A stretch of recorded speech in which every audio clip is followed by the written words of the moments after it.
Halo Libra, Sun, Moon, and Rising. Ketemu lagi dengan saya di Lexi Tarot. Ini untuk ramalan asmara dan kesehatan kamu dari tanggal 13 hingga tanggal 19 Januari 2024. Dan seperti biasa saya ingat pembacaan ini bersifat general, energinya kolektif. Oleh sebab itu bijaksanalah di dalam memilah-milah pesan yang disampaikan. Karena saya tidak menjamin akan cocok dengan energi kamu secara personal 100%. Juga untuk pesan-pesan yang menurut kamu sensitif atau tidak berkenan dengan suasana hati kamu, diabaikan aja ya, ambil yang positifnya dan anggap ini sebagai reading for fun. Oke, sebelumnya selamat tahun baru untuk teman-teman Libra. Ya, terima kasih udah kembali lagi ke channel Lexi ya. Selamat tahun baru 2025. Semoga di tahun ini apa yang kita cita-citakan tergapai dan senantiasa selalu berbahagia dan sehat selalu. Oke, saya mulai. Untuk Libra, semaranya ada Nine of Wands, Queen of Wands, Two of Wands, dan juga Six of Pentacles.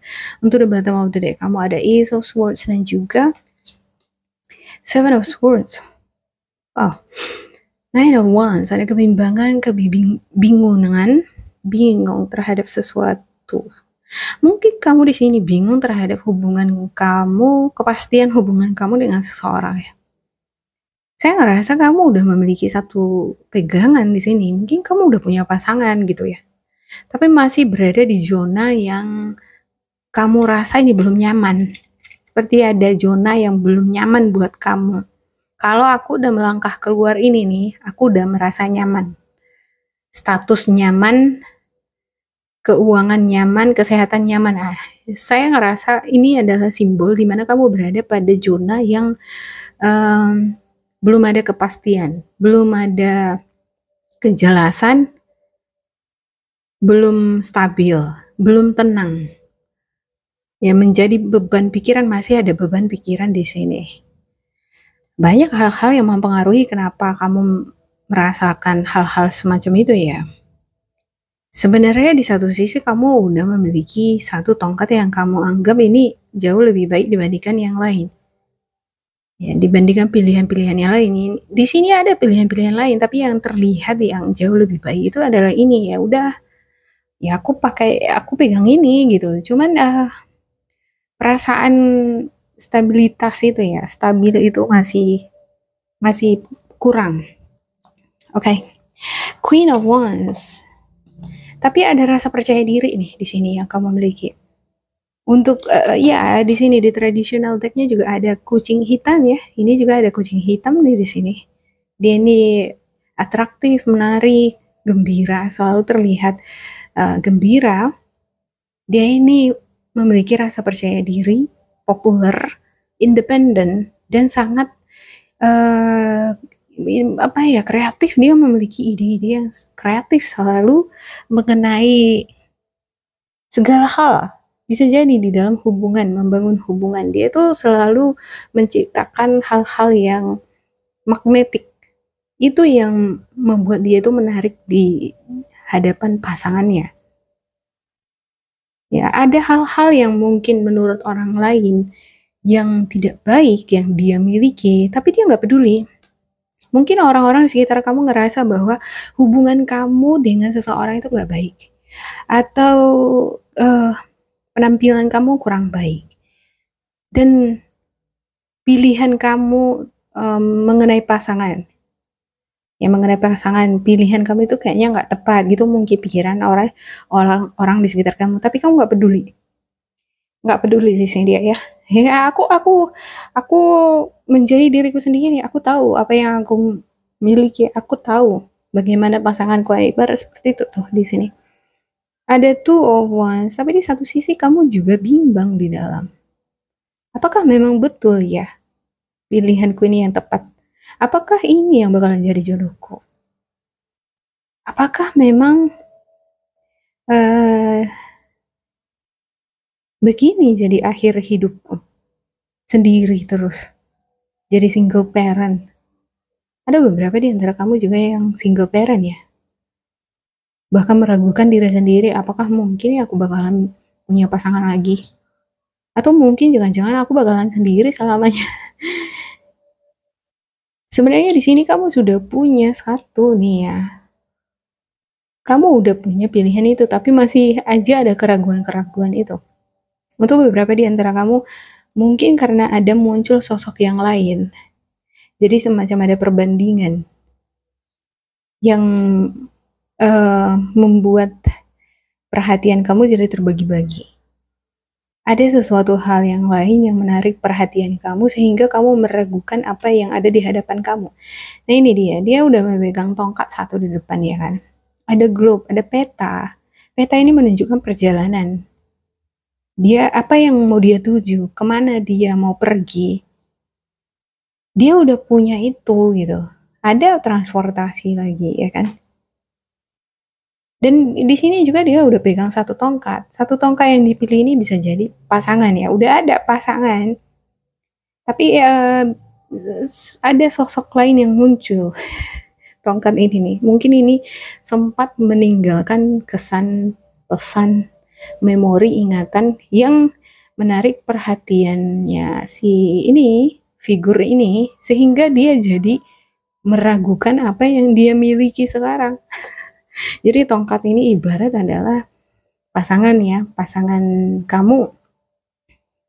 Ada Six of Pentacles, ada donasi, pemberian, support, dukungan.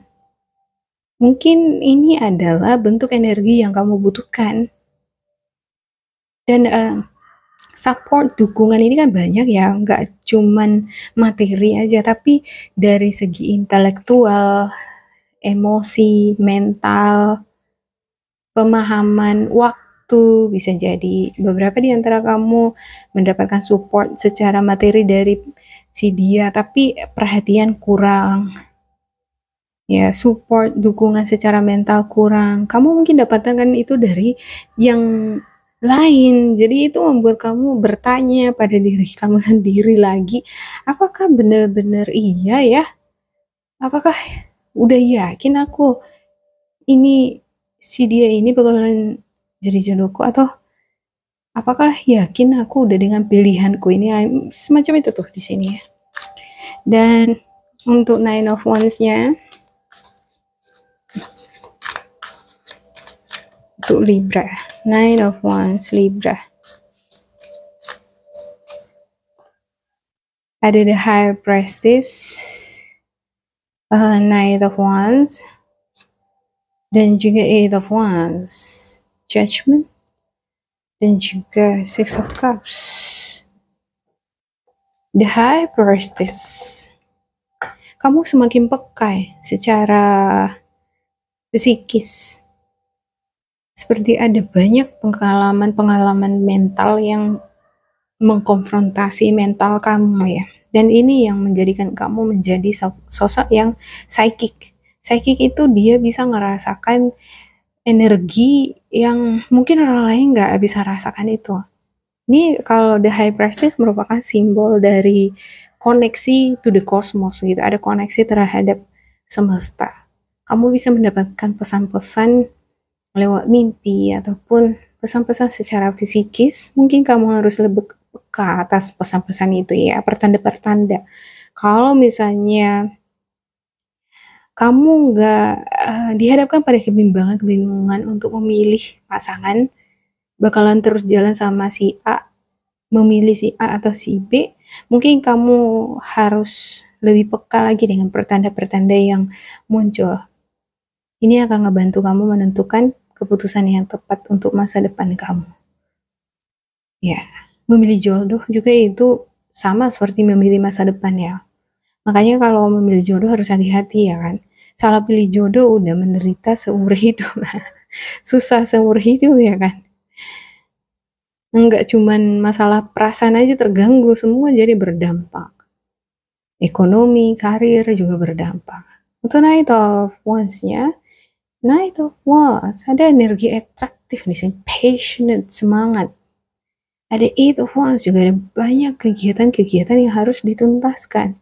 Nah, ini kudu harus dimanfaatkan memang waktu ini untuk mengelola energi kamu menjadi pribadi yang aktif ya.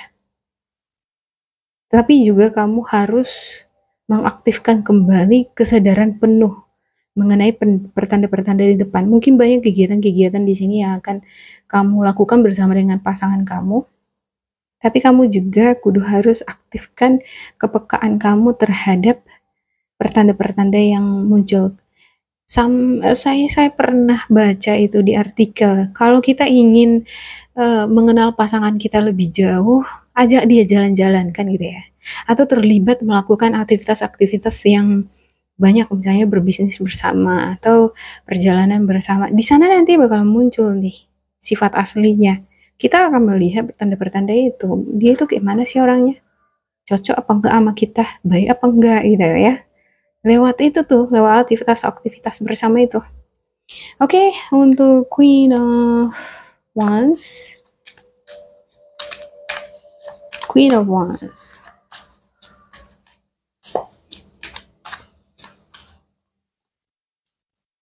Ada Eight of Pentacles, Ten of Cups, dan juga The Moon. Ya, Eight of Pentacles, Ten of Cups, The Moon.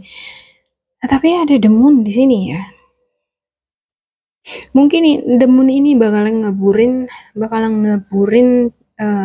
ini tadi, The High Priestess tadi. Kamu secara psychic aktif, tapi muncul juga The Moon. Jadi dia bakalan ngeblur.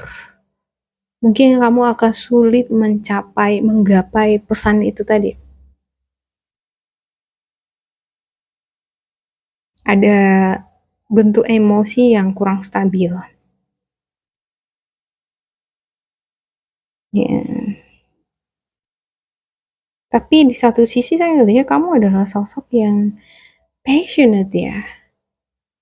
Penuh dengan affection. Affection itu cinta. Kamu berusaha menciptakan hal-hal yang positif di kehidupan kamu maupun hubungan kamu dengan pasangan. Di dalam keluarga itu kamu usahakan menciptakan energi-energi positif, rasa percaya diri.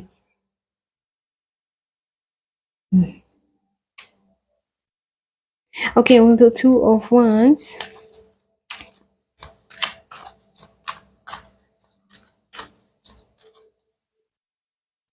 The Magician, ada Five of Wands, dan juga Ten of Pentacles. Ya, ada konflik.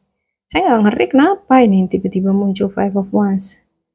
Di sini sebenarnya cukup baik ya, tapi karena muncul ada The Moon, di sini juga lumayan bagus. Tapi karena ada The Moon dan juga Five of Wands, ya ada konflik, pertengkaran, persaingan.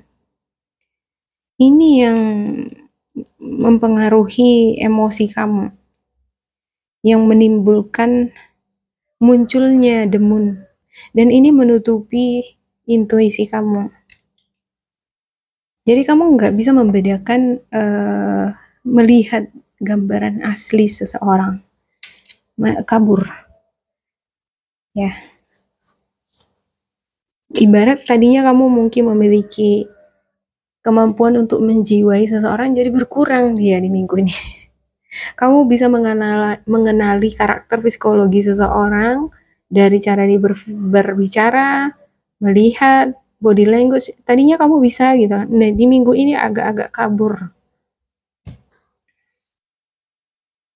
Ini dipengaruhi oleh konflik batin, ada kebimbangan atau mungkin konflik antara kamu dengan pasangan.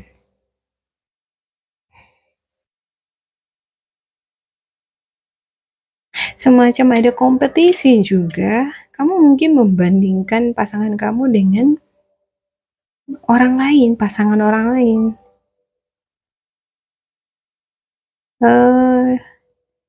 Jadi kamu jadi ragu ya dengan pasangan kamu yang sekarang. Kadang gitu ya kan, energi dari luar bisa jadi mempengaruhi diri kita, mempengaruhi pilihan kita. Karena melihat orang lain hidupnya bahagia, oh pasangan dia seperti ini, aku pengen lah ya seperti itu gitu ya kan, terpengaruh gitu ya kan.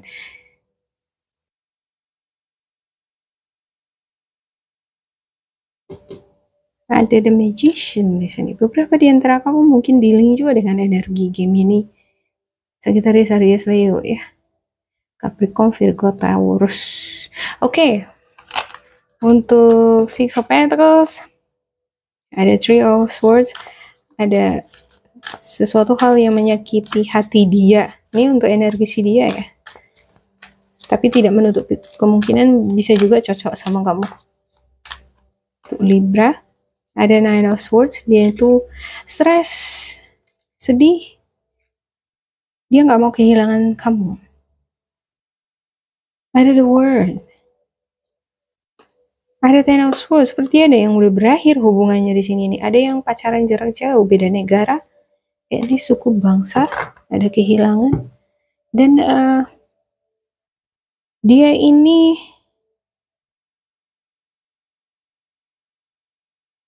sedih, sakit ya. Saya seperti ngerasakan rasa sakit yang luar biasa yang dirasakannya.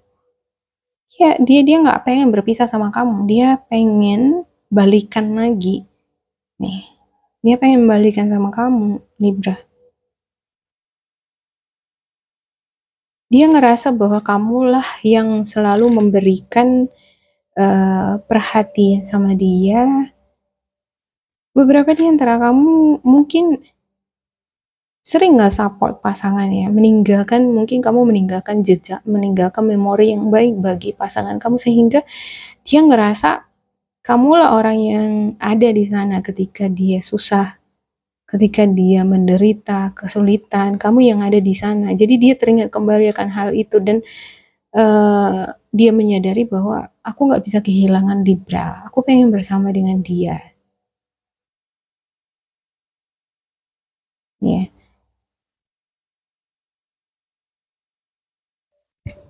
Seperti ada hubungan antara kamu dengan pasangan yang belum pasti kejelasannya di sini. Udah benar-benar putus atau enggak sih gitu.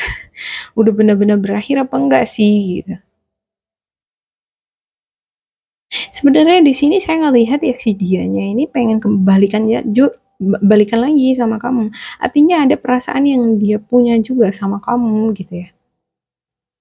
Kalau dia nggak sedih, nggak depresi ya, berarti kan nggak cinta gitu ya. Nah, yang tampak di sini malah dia stres, depresi, nggak bisa tidur dia.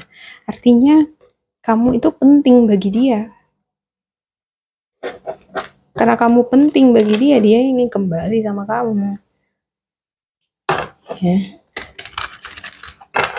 Beberapa di antara mereka ini juga banyak ini merasa banyak ini yang memberikan support, dukungan sama kamu. Ya, ini sepertinya support sistemnya kamu ya. Si dia ini support system dari segi materi ataupun mental. Selama ini banyak dia memberikan kontribusi yang positif, membangun hal-hal yang positif di dalam kehidupan kamu. Tapi entah kenapa ada sesuatu hal yang membuat kamu jadi dilema, bimbang. Ada muncul konflik di sini. Seperti persaingan. Nggak ngerti saya persaingan apa ini ya. Bisa jadi ada orang ketiga. Ya, ada orang ketiga yang muncul di tengah-tengah hubungan kamu dengan si dia. Oke, saya buka spiritual guidance untuk Libra ya.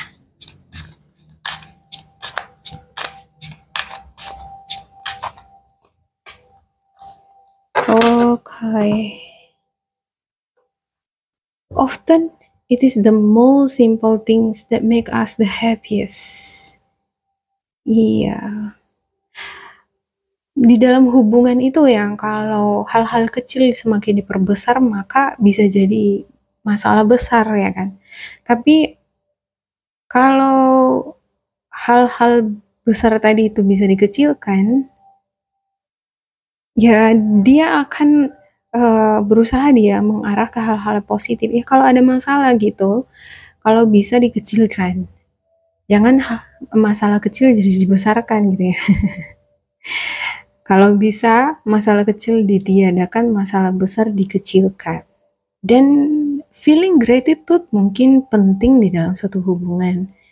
dengan tidak membanding-bandingkan sesuatu hal di dalamnya. Misalnya membandingkan pasangan kita dengan pasangan orang lain, atau membandingkan kehidupan kita dengan kehidupan orang lain.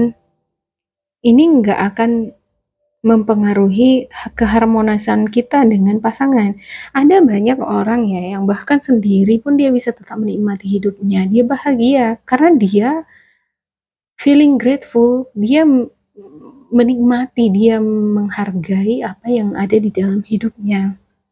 Hal sekecil pun dia hargai itu. Jadi dia bisa tetap bahagia dalam keadaan apapun, bahkan sendiri sekalipun. Tapi kalau kita selalu mengharapnya yang lebih, kita nggak akan pernah ngerasa puas kan gitu ya. Dimulai dari hal-hal yang kecil lah. Kalau orang lain pasangannya memberi hadiah yang besar untuk pasangannya, ya udah mungkin itu adalah nasibnya atau keberuntungannya pada saat itu. Dan pada saat yang sama mungkin kamu dapat hadiah kecil dari pasangan kamu gitu ya. Dan kamu ngerasa, wih, si dia bisa lebih besar. Ini aku cuma dapat kecil aja dari kamu gitu ya. Kalau kita banding-bandingin, yang ada kita kehilangan ini tadi ya, rasa syukur tadi ya. Jadi ujung-ujungnya kita kan emosional, ngebandingin pasangan kita dengan orang lain atau ngebandingin diri kita dengan orang lain, itu membuat kita jadi nggak bahagia. Tapi coba mensyukur segala sesuatu itu dari maknanya, nilainya. Nilainya itu pasangan kita memberikan kita hadiah, padahal dia misalnya dalam keadaan kesulitan. Artinya dia masih ada usaha di sana ya.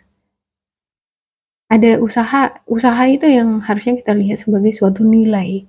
Nilai yang mana ada cinta di dalam kandungannya itu. Oke, yang kedua, go where your heart carries you. Ya, pergilah ke tempat di mana hatimu menuntunmu. Kalau kamu bimbang memilih pasangan, kamu kembali lagi ke hati kamu. Ya. Biarkan hati kamu yang menuntun kamu. Jangan hasrat, jangan karena emosional, jangan karena terpengaruh lingkungan. Orang-orang biasanya nikah sama bule-bule, oke aku nikah sama bule gitu ya, paksain diri. Iya kalau misalnya dapat yang ini ya kan, yang baik. Rupanya enggak gitu. Nah, ikuti tuntunan hati kamu. Kadang ya kita kalau memaksakan sesuatu hal, kalau bukan itu kehendak semesta, malah bukan hal-hal baik yang jadi datang ke kehidupan kita. Jadi yang paling utama itu adalah hal yang baik dulu yang tercipta di dalam kehidupan kita. Dengan siapapun kita berada, bagaimanapun bentuknya gitu, atau ekonominya, status sosialnya, selama dia orangnya adalah bertanggung jawab, bekerja keras, ya why not kan gitu ya. Feeling grateful, menilai seseorang dari kebaikan-kebaikan yang dia ciptakan, bukan dari kemegahan atau kemewahan yang dia hadirkan. Oke, demikian untuk Libra, semoga ini bermanfaat untuk kalian. Jangan lupa di like, di subscribe, diisi kolom komentar supaya kita semakin terkoneksi. Dan bila kamu ngerasa ini gak cocok dengan kamu, diabaikan saja, diambil sisi positifnya. Tetap bersemangat, semoga berbahagia, and goodbye.